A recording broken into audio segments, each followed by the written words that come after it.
මම ගහන කාලේ 2011 2010 2011 මේගොල්ලන් ඉන්දියාවේ ICC අපේ ටෙස්ට් එකේ අයින් කරනවා කියලා කියයිද? ඒගොල්ලන්ට ලෝක පාඩුවක්. දවන්තම ක්‍රීඩකයෝ ඉන්න.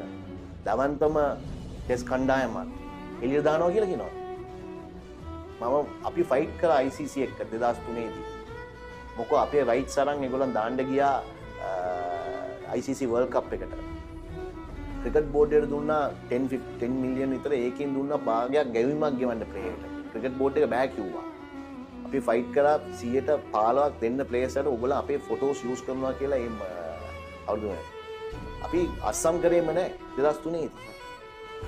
අන්තිමට ඇග්‍රී වෙලා අපි රත් ගත්තා, ක්ලබ් ප්ලේයර්ස්ලටත් සල්ලි ගත්තා, ඔක්කොටම සල්ලි අරන් තමයි අපි අස්සම් කරේ. එච්චර හයියක් තිබ්බා.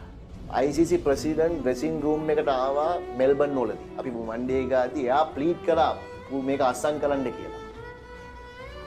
ඒම තත්ත්වයක් තිබ්බ ටීම් එකක් මේක.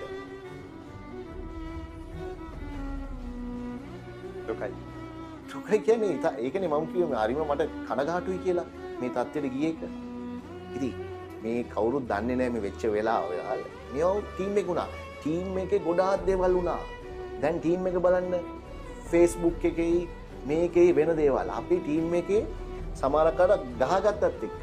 නමුත් එකක් එළියට ගියේ නැහැ. ඒ කියන්නේ බවුන්ඩරි ලයින් එකේ අතුලට ගියාට පස්සේ අපි රට වෙනුවෙන් සෙල්ලම් කරන්නේ. තමන්ගේ ඩිෆරන්ස් ඉවරයි.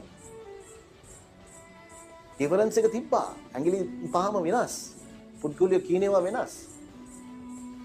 නමුත් නායකත්වයට සවන් දුන්නා. නායකත්වයට සවන් දුන්නා, කෝචස්ලාට සවන් දුන්නා, ඩිසිප්ලින් තිබ්බා.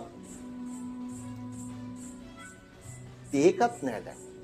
අඩුම ගානේ ඩිසිප්ලින් එකක්වත් තියෙන්න ඕනේ. එකමුතුවක් ක්‍රීම් එකක් දිනන්න 11 දෙනාම එකතු වෙන්න ඕනේ. දෙන්නේ කැද්දොත් ඉවරයි.